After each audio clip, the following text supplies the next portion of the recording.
Greetings Internet, Didier here, and welcome to another Star Wars Unlimited match that we have bringing to you. This time, still coming from Portal Comics and Gaming.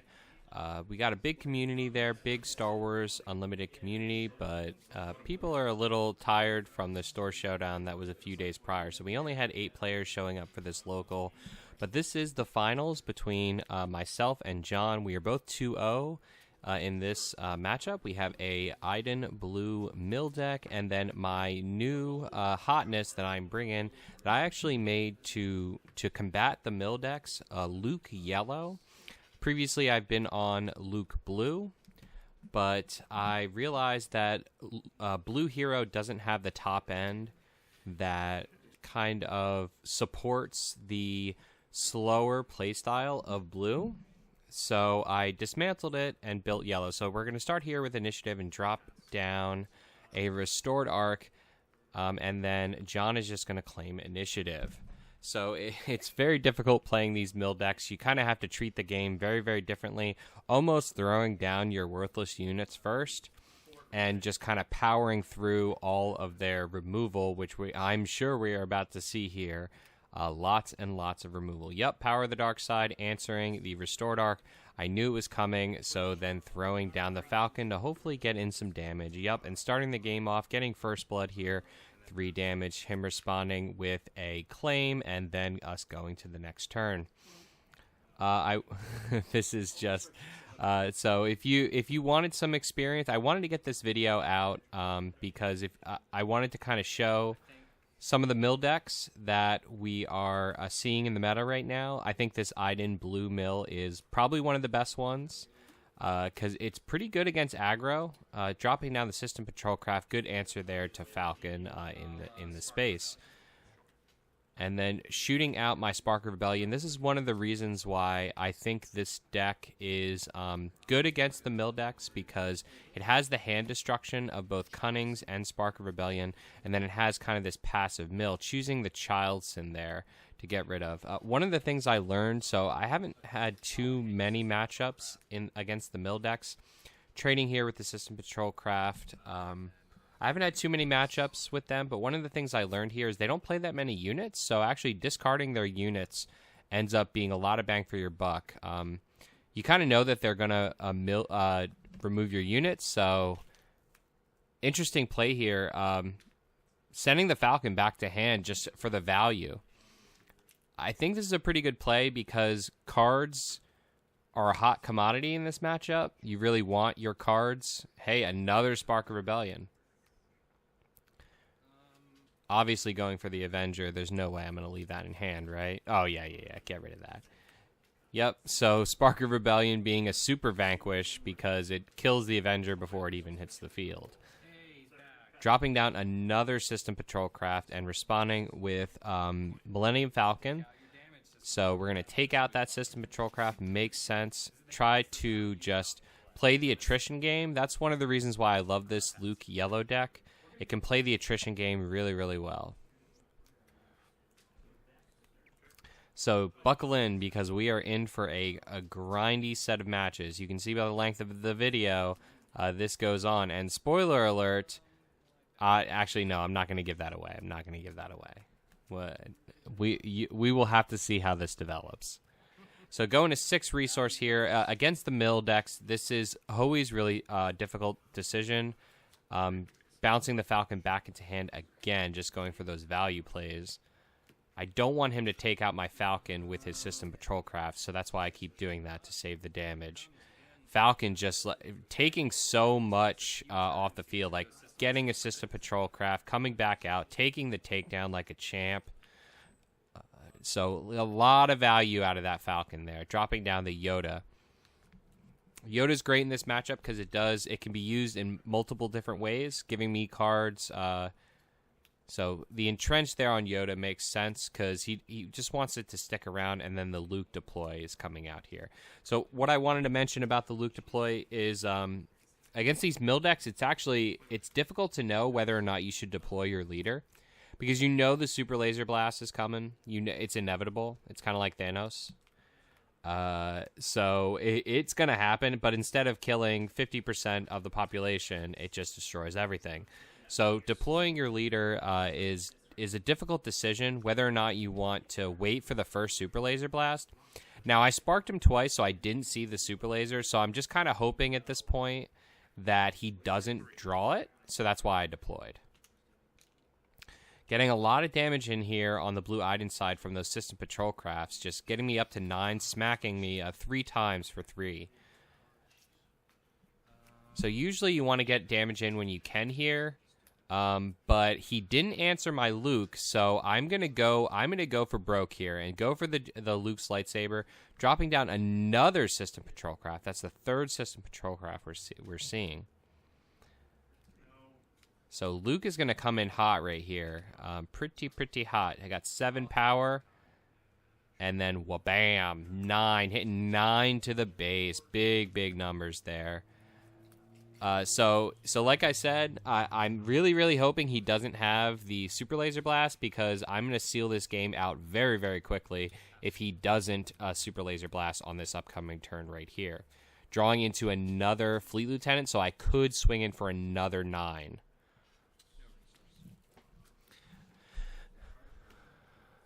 So that's one of the reasons why I love the Luke deck as a counter to these control decks, these mill decks, because it can mill you. You got the Cannons, you got the choppers, you play your own Vigilance, so it can mill. And then, likewise, Yoda can actually make them draw. But also, mainly, it does a lot of damage. You can see here I'm putting in a lot of damage. Yep, so getting the Super Laser Blast, unfortunate, he did draw it. So he must have drew it there, having played the System Patrol craft.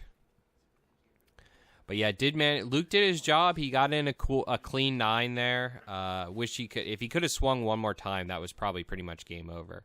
But dropping the Cannon here, this is probably one of the best cards in this matchup. Not only does it offset damage, the stat line is great, and then the mill is very strong. So he passed there, I'm pretty sure.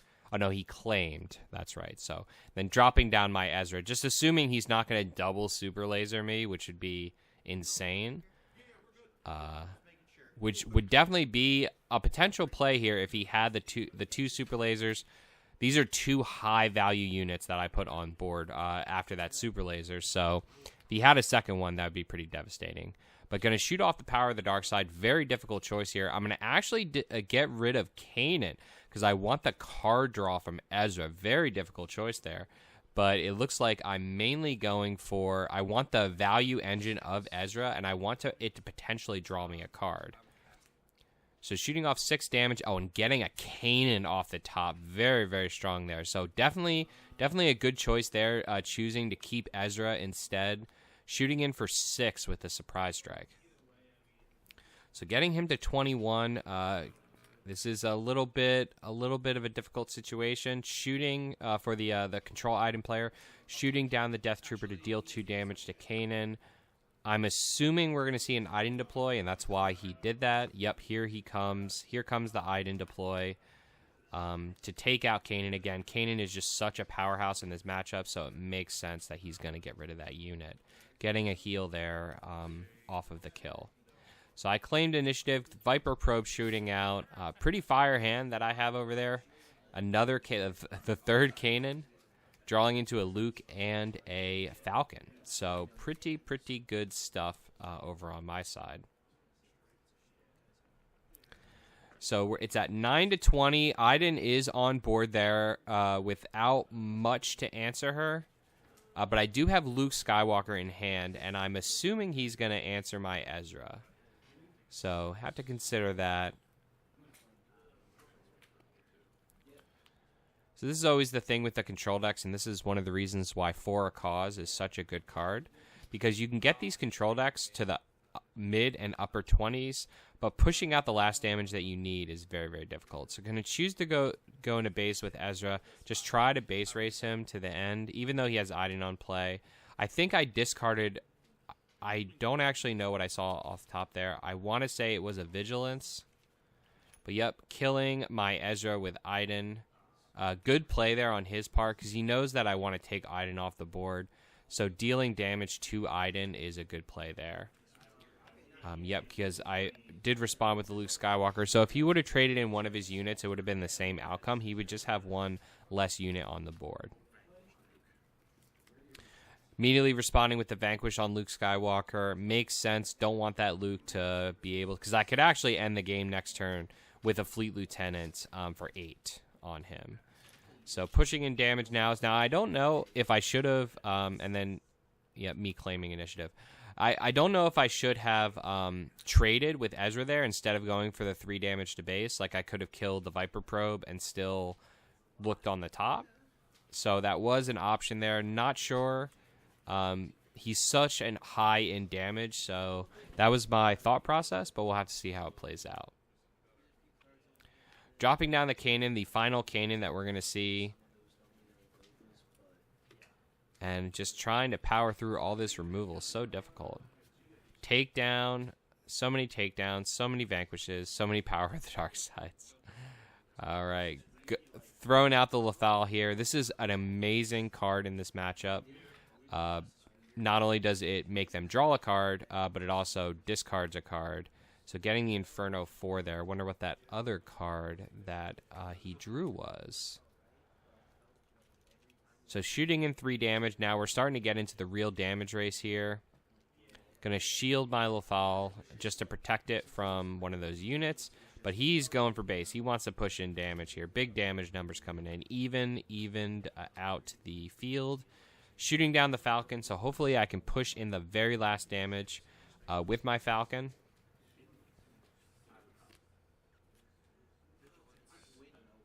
Oh, wow. Vigilance for 4. Very strong here. Killing the Lethal and healing 5. Unfortunate that the Lethal was not able to discard that Vigilance. That may have been game right there. That may be the game-winning swing right there. Shooting in 3 damage with the Falcon. He does have 6 power on board, and I am at 21 to his 20. Well, now 19. So we are going to have to see. It's not looking good for me, though. It looked good for me for a while, but those 2 3-power units in his ground has been pushing in damage a lot. Paying for Falcon and not choosing to resource. So it looks like I have a Fleet Lieutenant and a Rebel Pathfinder in my hand. Shooting in the 3 damage, taking him to 25. Or actually, no, 22. Yeah, I wish he was at 25. So he can't kill me this turn. He's gonna get darn close though. I do have a Luke's lightsaber in my hand, so potentially, could I kill him? 5, 6, 7. No, I'd be 1 damage off if I lightsaber the Pathfinder and Fleet Lieutenant. I'd be 1 damage off. But it looks like he's thinking about trading here, because we are really close. It's a tough call, because I almost think he should just go into base. But he probably wants the heal, to just heal 1, just to make sure that he can kind of even further stabilize, and I can't just randomly burst him. Shooting down the Avenger here, and this might be the end of the game because Avenger kind of forces me into a really tough spot, and he does one-shot me with Avenger. So I think this might be the end of the game. So forcing the claim, I have to claim, obviously.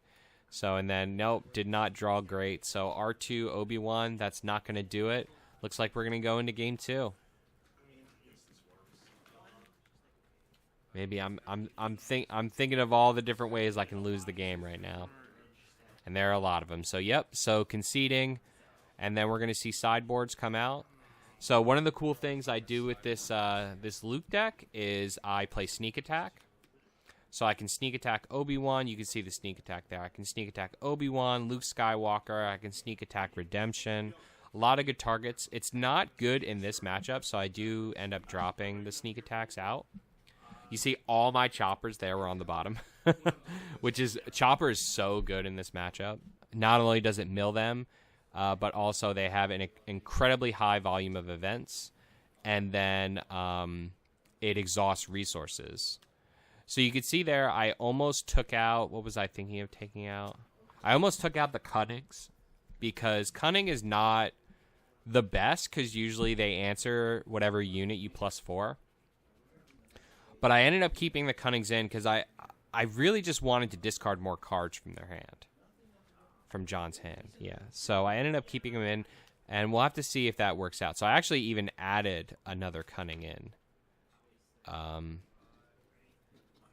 Yeah, so I'm still learning this matchup. I built this deck to fight the mill decks because it can pivot between aggro and mill. I'll be releasing a deck video. So if you like the style of play that this deck has, if you're watching it and you like the style of play, you see I'm taking out the Vigilance there, which is a huge mistake. I took out both Vigilance. Huge mistake there. In my opinion, so we will see how this match plays out.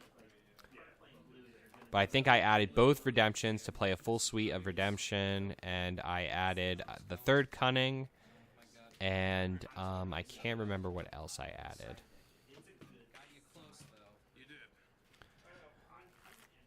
But yep, so going into game 2, playing on the back burner here, Luke Skywalker. We'll have to see. I did get off 2 sparks that game, so you know what, he drew his second Avenger. It was unfortunate, and got that good Vigilance off too. So that was big.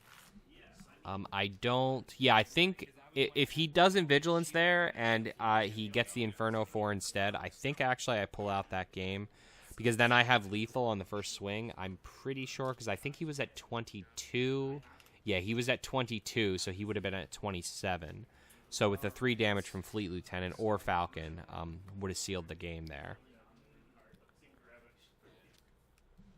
So we'll have to see how this game 2 goes. Game 1 was very close. Very close game on game 1. So we'll have to see how this develops.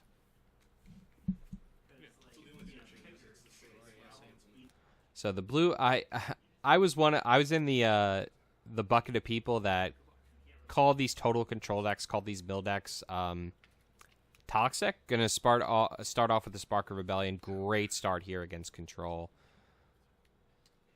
Now, I think, if I remember my choice here, I don't actually like my choice here, if I remember, because I think I go with the power. I don't agree with that choice. I think I should have actually did Childson or the Vigilance, maybe the Vigilance. But you know, it is what it is. I was thinking take away his turn 2 play, right?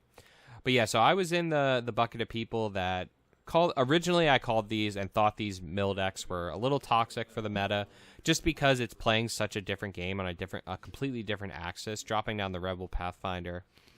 Again, just dropping down almost worthless units.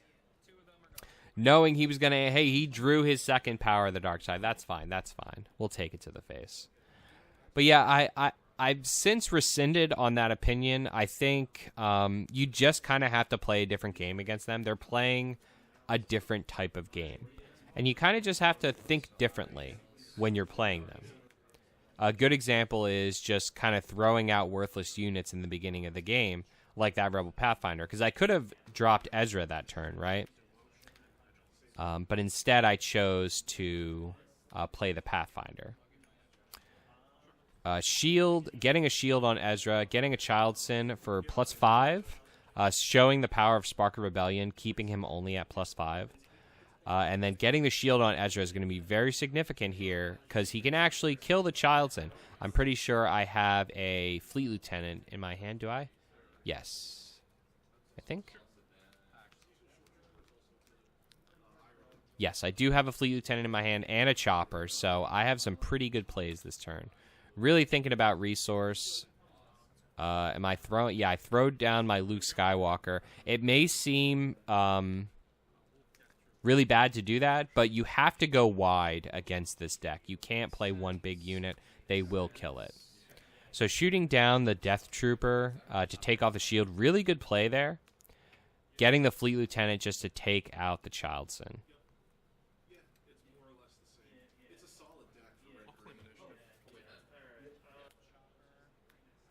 Yep, and then dropping Chopper likewise. He claimed, so I'm going to drop Chopper and then give Chopper a shield.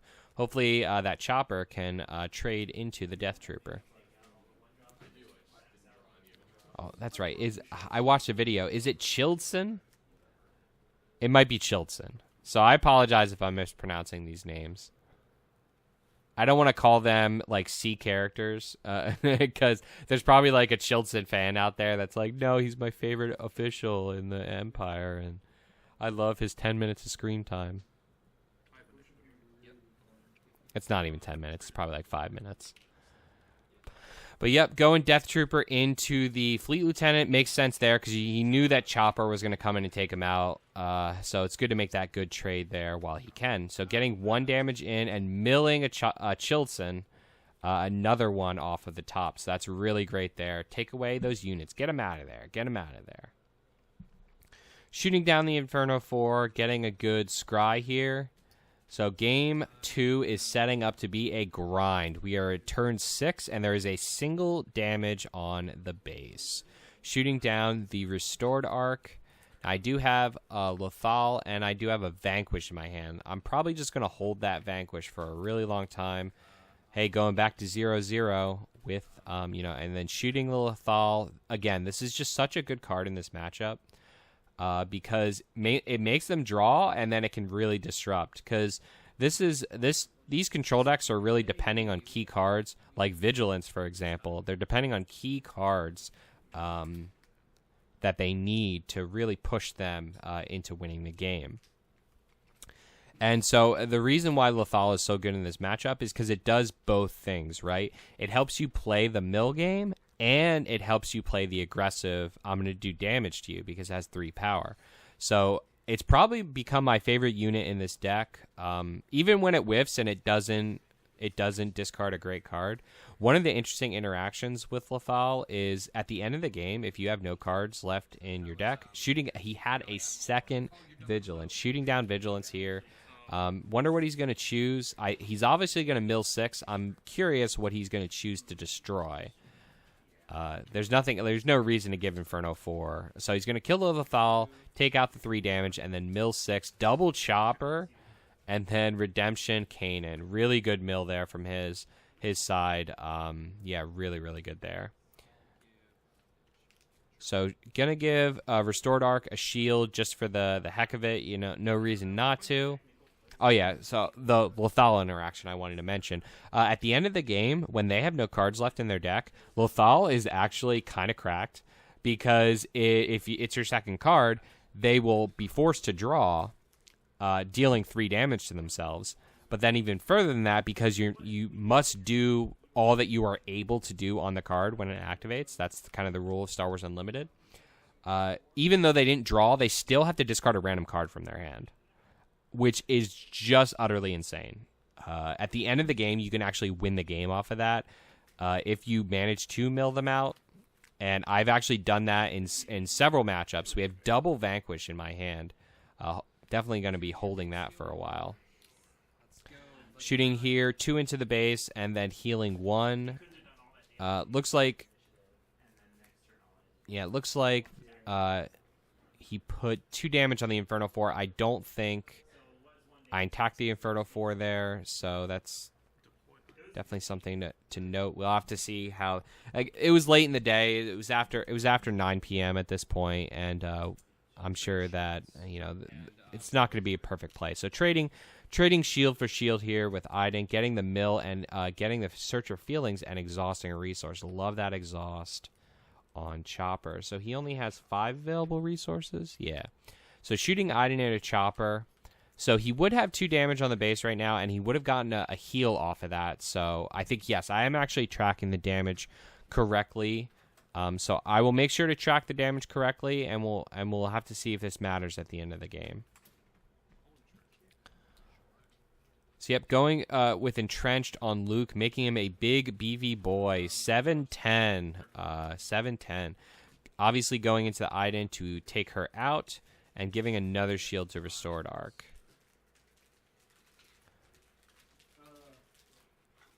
So I think it's passes, yeah, because I had double Vanquish in my hand, so I didn't have really a play unfortunate there. And it looks like I forgot also to add the 4 damage on Luke Skywalker. So we'll have to see again. Unfortunate. So apologize for the misplays that you're seeing. I still wanted to get this video out, even though there were a couple misplays, but hopefully it doesn't affect the end of the game too much. But we'll talk about it as it continues. But yep, shooting in the Inferno 4 here. I think this is when we realized that he put the damage on Inferno 4 and didn't mean to. But yeah, then he would have gotten that 1 heal. So he moved the 2 damage over. He would have gotten that 1 heal off of Iden from the previous round. So he should be at 3 right now. So I'll track it properly, even though there's going to be a discrepancy between his die. It's going to be 1 different, basically. So we'll track it and see if it matters at the end. But yep, we got a Cunning on my side, double Vanquish, Falcon, Yoda. So it looks like... I did not resource this turn. I did not resource up to 7, which honestly makes sense because I have double unit play with Falcon Yoda, and I wanted to keep the Vanquish to answer Avenger, and I passed there, and he just claims. So I don't know why I passed there, to be honest with you. Yeah, not sure. Guess we'll have to see how this develops. I think I just wanted to slow play him for some reason. Maybe because I knew that my little buddy over there, my restored arc, was just gonna beat his Inferno 4 every turn. And if he doesn't play any threats, I'm fine just attritioning to the end of the game. Shooting down the Avenger here. It's unfortunate it's non-leader because I would sacrifice Luke there. Immediately responding with the Vanquish to take out the Avenger. So I would have sacrificed Luke there because he's entrenched, and obviously he's not going to be playing any units in the ground, but it's non-leader, so that wasn't an option. Shooting down Lethal again, drawing and random discarding. Just attrition against this deck. So let's see what we got. Oh, another Avenger. Really awesome there to see that. So that's 2 Avengers gone.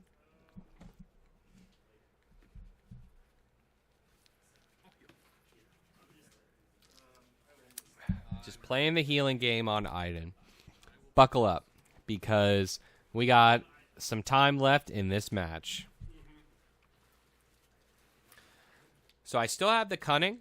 I have Cunning, Ezra, another restored arc. Looks like I'm going to resource Surprise Strike. Is that what I'm resourcing? Surprise Strike is a great card, but I feel, and this is something I love about deck building, something I love about this game, is how much mid-range decks can pivot between control and aggro. And like just seeing the board state as it is, like I have my Luke entrenched. He has more damage. I only have 3/2 damage on his base. So just knowing that's kind of why I got rid of the Surprise Strike. Plus, this is like a pseudo Surprise Strike. Shooting off the Cunning here, going for the random discard and the +4, just forcing the answer. So this is kind of saying, and this is one of the things I learned about this matchup, getting the Cargo Juggernaut there. Great to get units out of his hand. So this is one of the things I realized about the matchup, because previously I was thinking Cunning was bad in the matchup, and it is. It's not great, but it forces them to answer the unit, which has a lot of value because it's just another way to kind of power through all the removal. So we're going to see the I Am Your Father come out here, and this is kind of what I mean. Like, I'm sure he was not going to play that card on the Lethal there, but just kind of forcing the answer. The I Am Your Father. Thinking about this for a while, again, there are 2 ways you could go. You could go attrition, or you could go aggro. And I don't think I'm going to get the aggro in, although I'm about to hit him for 7. Well, that's kind of the question, right? Either I let it die, or I let him draw, and kind of... So I'm going to let him draw there. That's really a double-edged sword there. Let him draw. He already milled me for 6 with his own Vigilance, so I kind of have to catch up and mill. I've gotten 2 Lethal triggers. I've gotten 2 Chopper Mills, I think, or 1 Chopper Mill. And then with that 3 draw there, now we've basically caught up in cards. So shooting out the Death Trooper to take out the Lethal, unfortunate, it only has 2 HP, so that's a great answer. Shooting out the Restored Arc in the space to hopefully heal me some damages. Another I Am Your Father, but I'm committed. See, I instantly chose. You see that? Once I committed to the first I Am Your Father to draw, I feel like that you commit. That's why I took so long to decide for the first one. Because basically I'm saying, okay, am I going to attrition you or am I going to go for base and play aggro? So once I chose to let him draw for the first one, the second one was an easy choice. So Luke should have 7 damage on him right now. So 3 remaining HP. Just wanted to note that. Yep. The score is 8-6 right now. We are setting in for a nice long game, and you can see how much of a mistake it was for me to remove all my vigilance. So going to shoot in the Fleet Lieutenant to hit Restored Arc for 4, taking him to 12, and taking a damage off of myself. So we are putting the damage pressure. This is good. But like I said, you can see how much of a mistake it was for me to take out the Vigilance, because if I Vigilance him, even just one time here, I borderline win this game handedly, because I'm already making him draw with I Am Your Father. I'm milling him periodically with my other units. A single Vigilance mill here could really push things in my favor. But it's just something, and this is why getting repetitions against especially these mill decks, because these mill decks just play so differently than any other deck. Getting these repetitions in against the mill decks are so important. He's going to vanquish the Falcon, which is just crazy there. You know, trading a 5 cost for a 3 cost. But he is fairly high in damage, and he wants to slow the damage down. He does not want to take that extra 3. And get it. So it's actually saving him 4 damage, right? Because he not only did he save the 3, but he also got a heal from Iden from that. So really good. A tough call to vanquish the Falcon, because you obviously much prefer a takedown on it. But yeah, we'll have to see how that decision plays out. Super Laser is online, and I'm looking at his discard pile right now because I want to see how many removal spells he has used so far. I still have my Vanquish, and I also have another Cunning, which who knows? Who knows? Maybe Cunning is going to be the MVP of this match. Shooting out the Cunning again, forcing the answer. Just saying, you better use your cards. Not only you better use your cards, but you're also going to lose a card. So big hand there. Wow. Getting the Avenger, which is just a crazy pick out of a, what is that, 7-card hand? 7. Wow. And you knew it was coming. You knew the Avenger was coming this turn, too. Responding with the Dooku to kill the Fleet Lieutenant, very good play there. Dooku is a very strong unit in this matchup. It kills most of my units.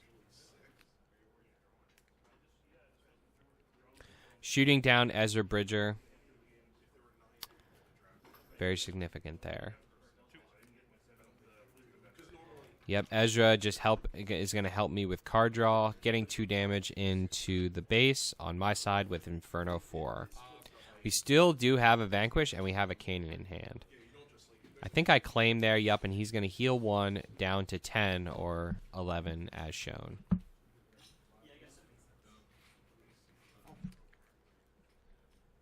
Probe Droid's going to see my hand, got the Vanquish and the Kanan. Now, I don't know if I'm going to resource on this upcoming turn. Looks like I drew Yoda and a Fleet Lieutenant.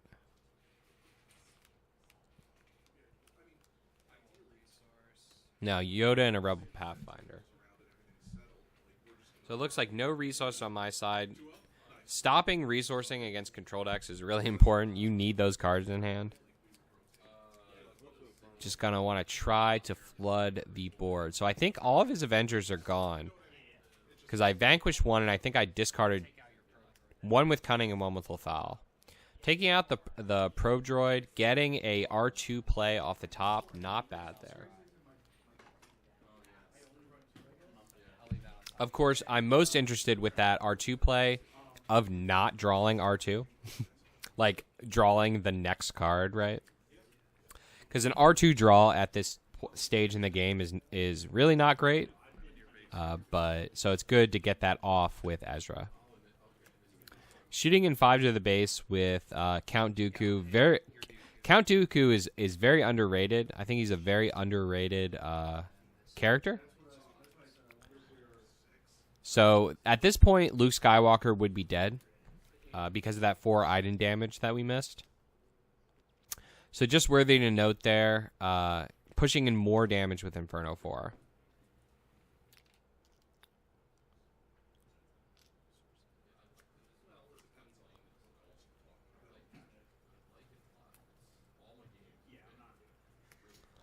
So yeah, getting down to the wire here with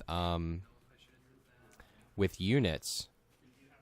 So dropping down the powerhouse that is Kanan Jarrus, very, very strong in this matchup. I have not swung once with Kanan, so immediately responding with a super laser, and so I fully believe that. So the Luke would have been off the board there.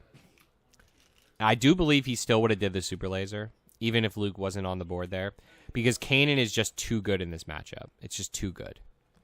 If I got an extra 2, it would have been 2 mil because I had Ezra, the Spectre, on board. If I was able to get a Kanan attack off there to mill 2, that would have been too far into my favor, in my opinion. So the super laser there made sense. Dropping down another Inferno 4. So, yep, we got Yoda, a Spark. This is a big Spark here. Big hand to look at.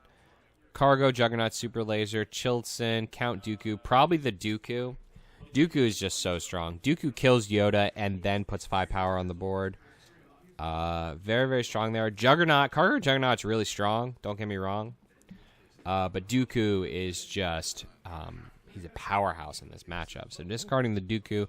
Good choice there. Dropping down the Cargo Juggernaut, getting the 4 heal.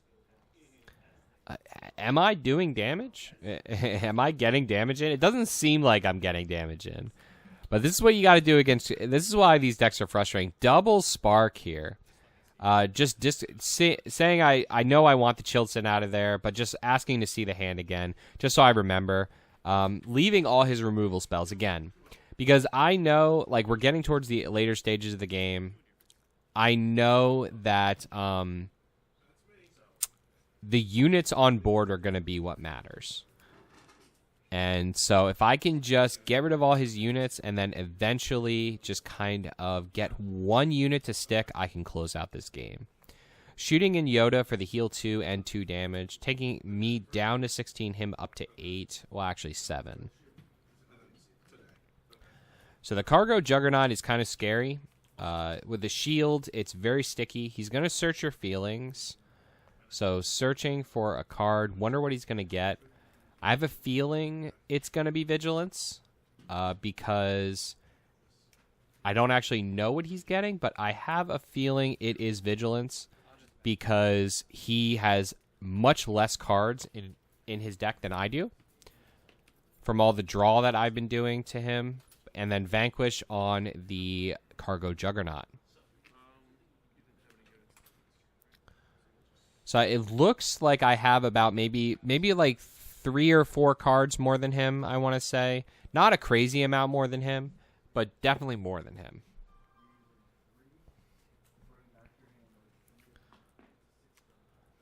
But yep, so drawing into the Obi-Wan Kenobi and the Rebel Pathfinder, we have another Kanan.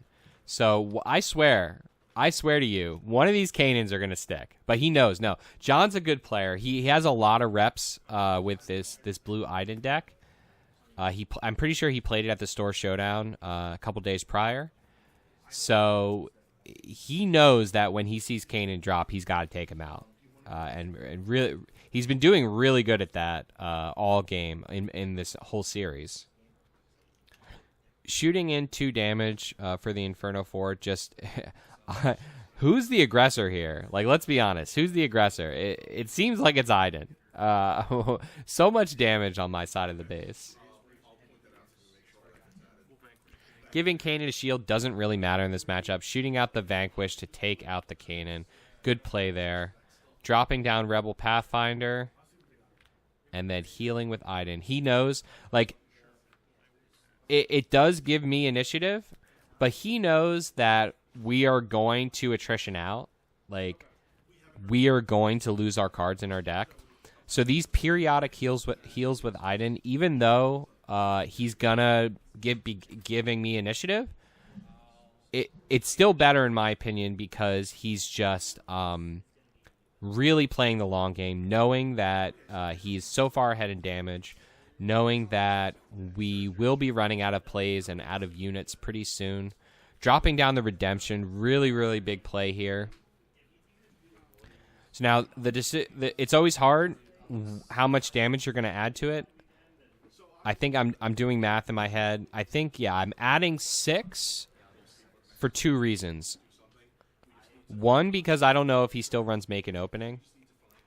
And Make an Opening on to take him out would be really, really bad. But then 2, I wanted also him to survive the Inferno 4 attack next turn, potentially. Giving a shield to my Redemption, hoping to get 6 damage in. Hoping. But who knows? So, and this is one of the things about Luke Skywalker. He's not great early game. He has some good early game plays, especially the green deck. But late game, when you start shielding like Obi-Wan, and you like you're shielding late game Sentinels with Luke, it becomes kind of insane. Shooting down the Super Laser Blast makes sense here. Makes complete sense here to take out all my power on the board. We're gonna get the Yoda kill, and I think here I actually let us both draw a card. I think you would. I actually don't know. Because he only has 3 cards left in his deck. I think you would stack first. Let's just do that. Man, who would have thought Yu-Gi-Oh? Yep, so it looks like he super lasered. I don't know what happened there.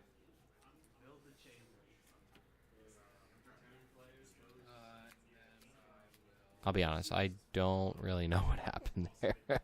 It's hard for me to follow. I don't know if he actually drew for my Yoda. I thought I did. Looks like he claimed.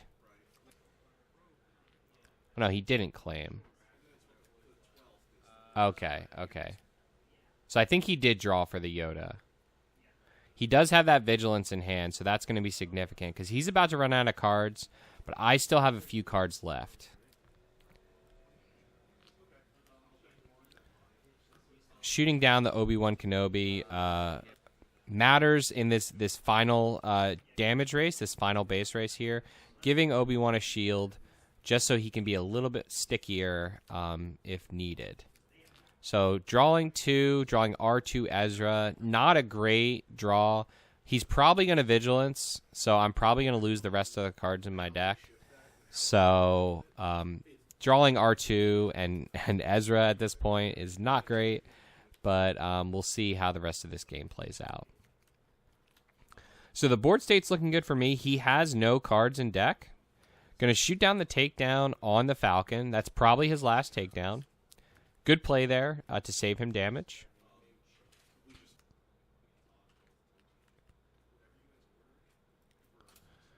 So thinking about what I'm going to do here.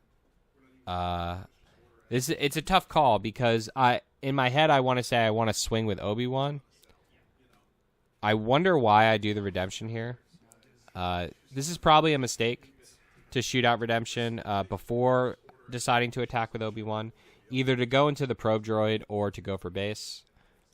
Probably could do either of those, and both of them are good choices. But I think you know what it was. I think it's because I knew he was going to answer Obi-Wan, and I wanted to get I wanted to force the experience on something. But yeah, he's going to do the Vigilance, kill Redemption. Now, if I was a better player, I would have known he had that Vigilance in his hand, because I would have counted the 2, and then I could just put a little bit less damage on him to save him from the Vigilance play. But hey, These are things that we learn by watching back these videos.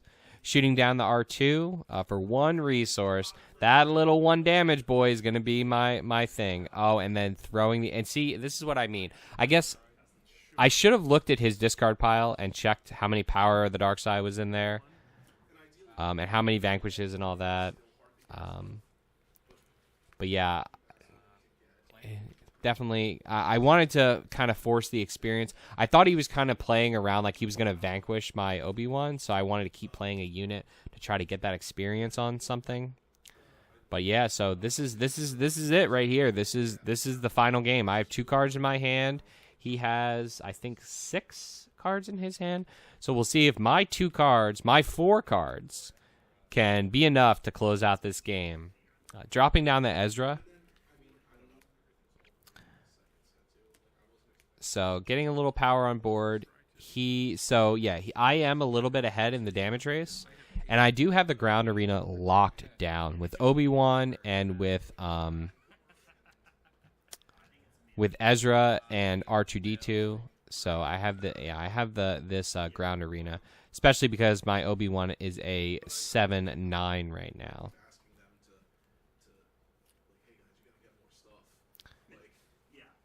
So tough calls over here. I do have my last card in my hand is a Luke's lightsaber. So right now I'm thinking, do I just Luke's lightsaber the R2 and just go for it? And I think in the inevitability of this match, I mean, this is the last card, right? So I just got to go for it. There's some times where you just got to YOLO it, and this is that time, like when you're completely out of cards. It's time to YOLO and go for the base race. Shooting down the Cargo Juggernaut, getting another heal. Crazy. And then just sending R2 in for 4 damage. So re-catching up. Going back, and then he's going to claim initiative. So we'll have to see. He did play, what is that? He played, I want to say 3 of his cards. So yeah, he has 3 or 4 cards left. 3 cards left. So we are down to the wire, and it's pretty cool that the Obi-Wan. This is where the Sentinel matters. When we're at this point in the game, Obi-Wan's not a great unit in this matchup, but this is the time where Sentinel matters a lot. But yeah, so we'll have to. It really depends on what his last cards are. Power of the Dark Side. So he did have the Power of the Dark Side. So maybe it was a good play to keep playing that unit like I was, because I could have sacrificed the Obi-Wan to the power and then given one of my units experience. So a tough call here because he's got that Cargo Juggernaut. So if you count it out, I think I actually do have lethal on board. Because he's at 22, and I have 3 and now 6. Yep, so doing the smart play, giving the R2 experience, and then hitting with Ezra first. Kind of ensuring that the Cargo Juggernaut cannot take out, because Cargo Juggernaut cannot take out R2. R2 right now is a beast. R2 is a 6/7. So very, very strong. He's at 25. And look at the sportsmanship, just shooting off the "I am your father" just to kind of seppuku himself, and the sportsmanship there, taking 9 from his own card. So spoiler alert, we were not. I mean, we're at 48 minutes, right? There's 55-minute rounds. We had like about 3 rounds in the next game. I don't want to kind of show that and not have the final have it kind of just end abruptly. So we did kind of tie out here, and we took the double loss at our locals. So pretty even match, pretty interesting match. I wanted to push this out and to show you the pure mill deck. So if you like this video, please hit subscribe for much more Star Wars Unlimited videos. And as always, turn your dial to Random Number Gaming for weekly updates on Star Wars Unlimited.